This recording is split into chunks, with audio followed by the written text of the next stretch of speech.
Hi, everybody. You might have noticed by now on my channel that I love 1950s monster movies, horror, science fiction. I go there often. Very comforting to me, that particular period, and watched a lot of these on TV. One of them that I watched on TV growing up on Channel 5's Creature Features, the New York area, was this 1958 monster movie, Curse of the Faceless Man. And this particular movie here concerns a Etruscan gladiator slave named Quintillus Aurelius, who was tortured, sentenced to death, as it says here, for daring to love a noblewoman. But what happened was Mount Vesuvius in ancient Pompeii erupted around 79 AD and destroyed everything in the city, also killed everybody. But here we are now in modern times being the 1950s, 2,000 years after that disaster, a tragedy where he is unearthed. Quintillus is unearthed as a stone creature covered in lava and rock. And the suit design here is a pretty good suit, actually. Of course, it's not perfect. This was the 50s, and occasionally when the creature moves a certain way, you can see the suit fold and crease, but it still looks pretty good considering. Um, what happens here is the revived Quintillus winds up killing people who stand in his way when he tries to rescue his beloved, who is now reincarnated as a modern woman, Tina.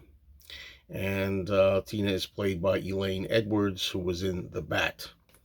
Okay, and that's the idea of it. It's a very interesting premise, I think. But the storyline is much like, say, The Mummy. You've seen this kind of thing before. The Mummy, when a mummy comes back to life thousands of years later and looks for his beloved reincarnated princess. It's not really a new theme or anything. It's been used many, many times. Um, in this particular movie, the hero of the film is played by Richard Anderson, who you'll know from television's $6 Million Man and Bionic Woman. He played Oscar Goldman. Now, he in this movie really looks like he's not interested in being in it. I think years later he kind of like had, uh, disregard for this as just something he had to do on the way up to the ladder of success. And it shows in the film. He just doesn't really care too much. He's not really that invested in this. He's kind of like dull and laid back, and just going through the motions. Either that, or that's just the way Richard Anderson acted. I don't know. It's been a long time since I've seen the $6 Million Man, so I don't really recall. Also in this film as a doctor, professor, and I never know how to say his name, is an elderly man, Felix Locher. I don't know how to say it. Locher. You'll recognize him. He was in a Star Trek episode briefly, I think, in the scene, but also he was in one of my all-time favorite schlocky monster movie, grade Z films, called Frankenstein's Daughter. That's my favorite film that he's in, but he's in here again. Now, this particular movie, what can I say? It's short. It's only like 67 minutes. There are times where it gets talky, and you get to see monster action here and there, of course, with the creature that's revived. A lot of people, like myself, who grew up with this movie, will never forget probably the best scene in the film, when this creature is brought to a museum and is lying, immobile, obviously, on a dais museum bed. And one of the girls, the women in the film, goes to sketch his image as an artist, and he comes to life while she's there and gets off the thing. Nobody will forget that.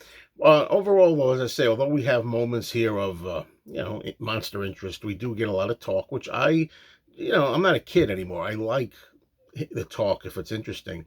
But in this particular case, this is not a great movie, as I've said many times with these kinds of films. Is it even a good movie, a monster movie? I don't know, but it's certainly a pleasant enough time waster if you're into this kind of thing with monsters on the loose. It's worth watching if you like that sort of thing. I wouldn't recommend a movie like this to just anybody. You have to be into this kind of thing, but I think works. There's also a theme, the music in here, for when the monster is kind of up and in movement, which I think is a nice little theme for the character, and that works well in here. Yeah, definitely worth watching if you like this kind of thing, but don't expect anything great.